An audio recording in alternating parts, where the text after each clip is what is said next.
Howdy folks, I'm a wily downy woodpecker, wildly wrestling wise wrens. I'm Amber. And here are more wise wrens for us to wrestle. But if they're so wise, then why are they wrestling us? Let's get started. Alright folks, and our first letter is titled, Today I messed up for accidentally telling my husband that I'm pregnant after a night of heavy drinking. This just happened, and I can't tell anyone in my actual life because we're keeping everything related to pregnancy private. First off, I'm not pregnant, not even close, not even trying. My husband recently went with me to my IUD appointment. Intrinsically, I think he knew that we couldn't be pregnant. But we have been talking about having kids in about a year. So for Christmas, which we celebrate in January on a random weekend and exchange personal gifts, I got him a First-Time Dad's Guide to Pregnancy book. I thought that it would be a sweet gift. I did not remember exactly what the book looked like, and we were sipping on mimosas for Christmas morning. Well, apparently, the front of the book in gigantic letters says, "We're pregnant." My husband opened the present across from me and froze. He looked at the book, he looked at me, and he was frozen. We cheated on dry January last night and got pretty sauced. He knows that I just got my IUD swap.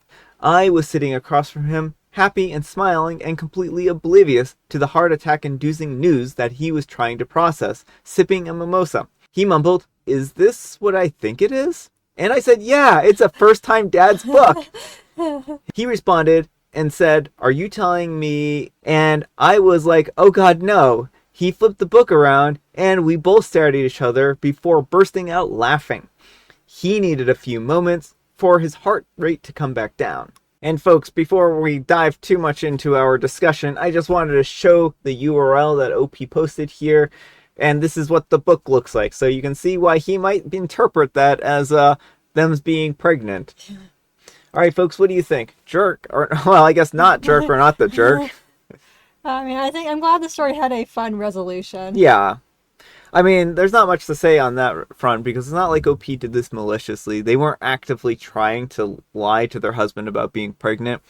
If this had been like some kind of cruel prank where she was going to laugh at him and record his expression and then post it on TikTok to get all the TikTok views, maybe that would have been a little bit of a different situation. But this seemed like a completely benign type of deal where she just forgot that it said, "We're pregnant" on the front.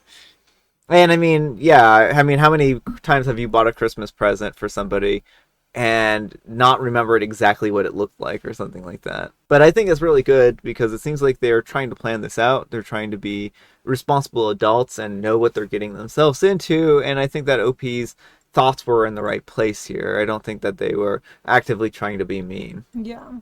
But let me know what you folks think. So anyhow, take care and good luck. And Pope Francis says, "I don't think that this is a weird choice of gift outside of an unfortunate cover. It's symbolic too." And OP replies, "It's definitely symbolic. We had been on the fence about kids for years, which I think is more common than people talk about. But the last several months, we decided that we were going to go all in, and 2025 was going to be the year. The two books that I got, one for him and one for us, was seen as a sweet gesture regarding that commitment. Now we've got a silly story to share. We can share when we're actually pregnant about the false alarm that I accidentally created." Alright folks, and our next letter is titled, "Am I a jerk for buying my former nanny a house instead of my dad?" So I'm a 30-year-old female and I recently bought a house for my former nanny. My entire childhood I was raised by my nanny Jane, as my mom was the breadwinner and my dad wasn't in the picture at all. Jane attended every school activity, graduation, and parent-teacher conference. Jane basically raised me and I see her as my second mother.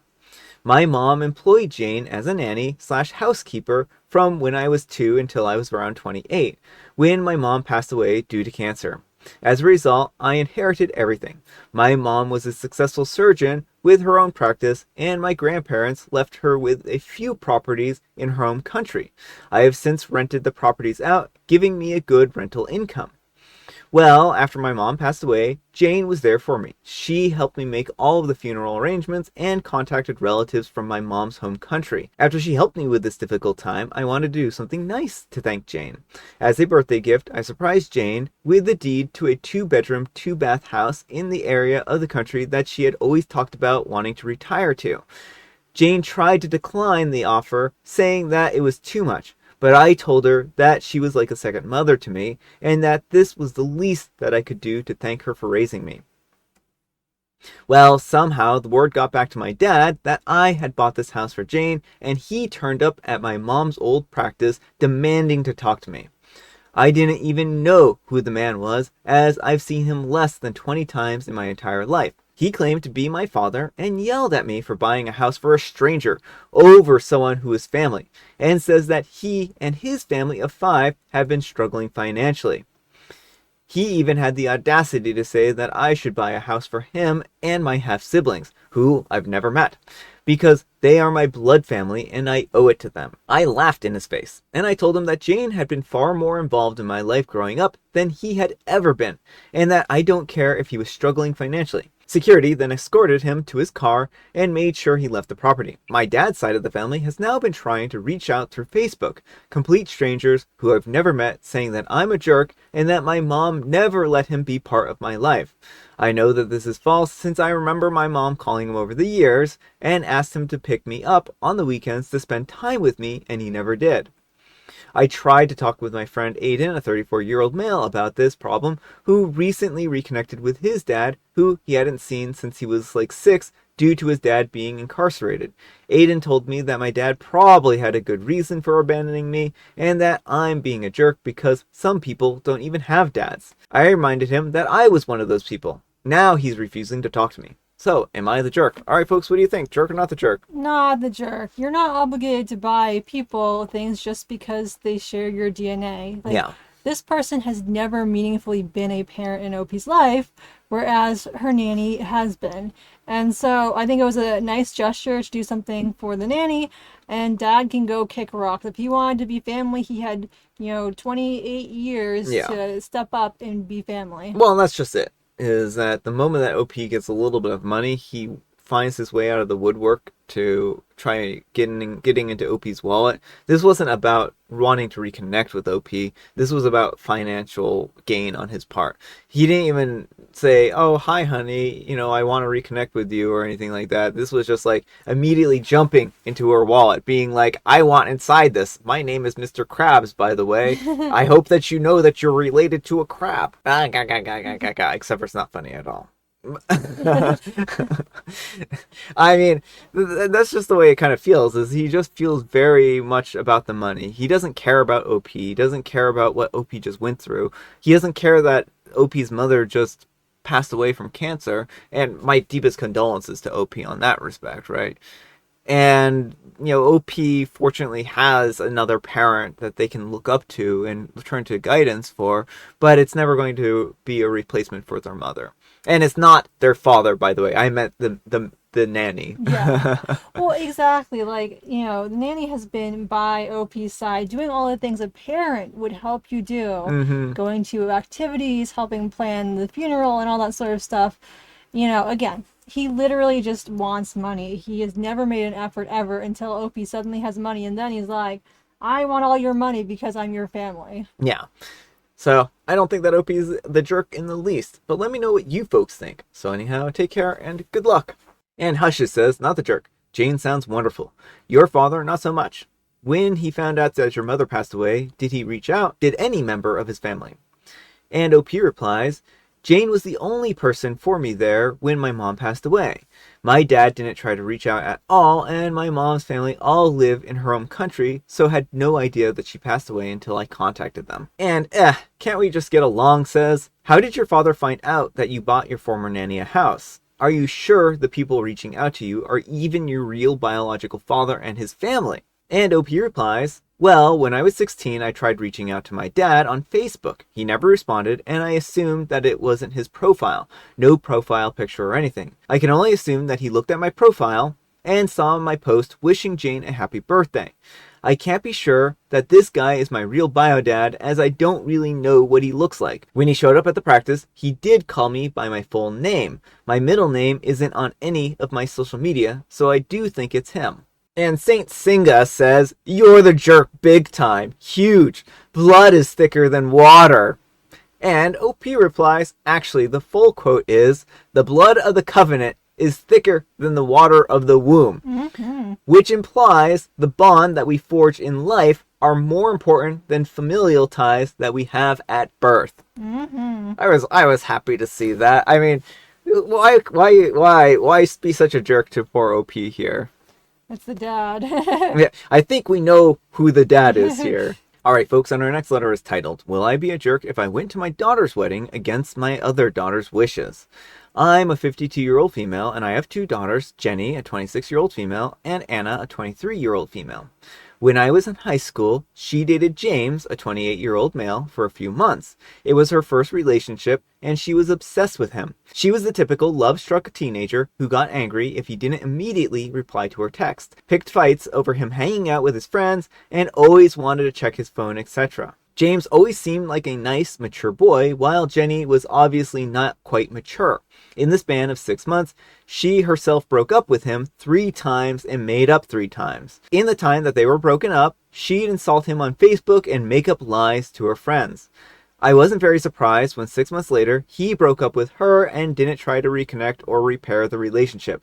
Jenny still says he cheated and left her. It's been 10 years.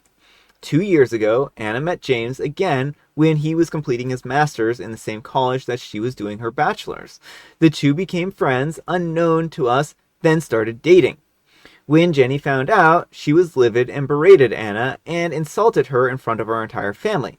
She made disgusting insinuations of Anna seducing James years ago. Anna was 13 then. She even got many of their cousins to side with her because everyone knew how hung up she was on James pretty much all of her life. Anna blocked off much of the family and only talked to us after we reassured her that we didn't believe anything that Jenny was accusing her of. Since then, Anna wasn't invited to a lot of family events, and the ones that she did come to, she was pretty isolated. Anna stopped coming for Christmas because it bothered Jenny, and she spent more times with James and his family. From what I can tell, they love Anna.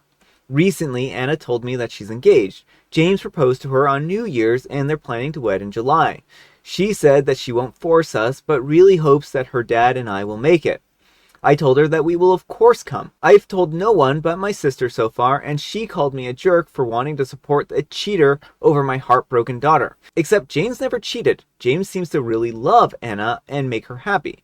Anna has tried to give Jenny as much space as possible. Also, it's been 10 years, and I personally think that Jenny is in the wrong 10 years back.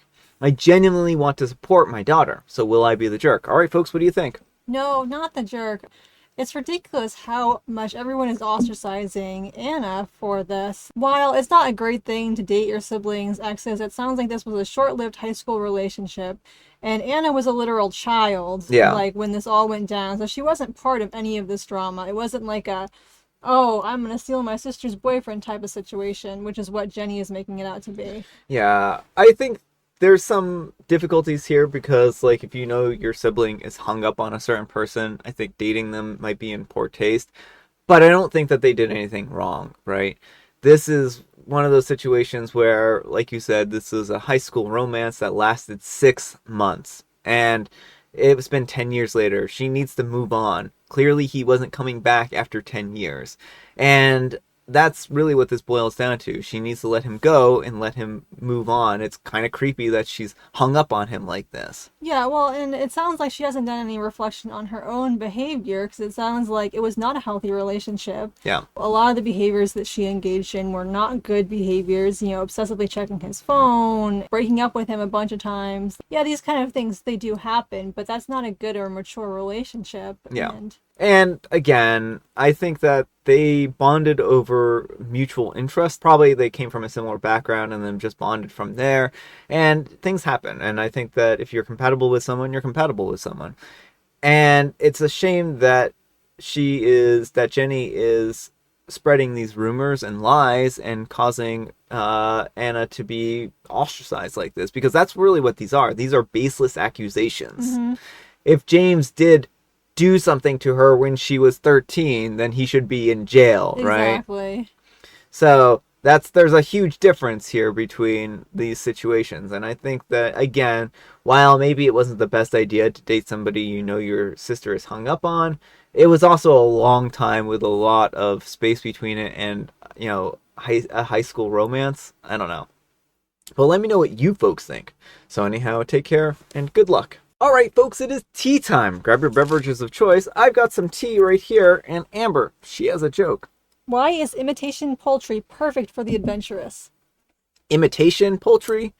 Because everyone knows that you could get poultrygeists, and that would be great for adventure because poultrygeists are quite adventurous, and that's just a known fact. We're talking about imitation Well, poultry. okay, they're poltergeists with fake sheets, with sheets that are made of a synthetic fiber. Because it isn't chicken. Because it isn't chicken. Oh, I mean, I guess that makes sense. That makes sense. I got it. I got it. I like my synthetic ghost better, even though it didn't make any sense at all. And I have Earl Grey. For real, I have Earl Grey. We just bought some more, and so now we can resume our Earl Grey adventures. Tea? Alright, folks, that's all the time we have for today. Thank you so much for watching. Happy Special Sunday. And you know what makes it special? You do. And Amber, too. And Brian. Amber, we need some kind of moral advice and or guidance. And please, have it involve family. The people who choose to be in your life when things get tough are more family than the people who share blood. I think that's a great moral. Thanks so much for watching, and we'll see you all tomorrow. Bye.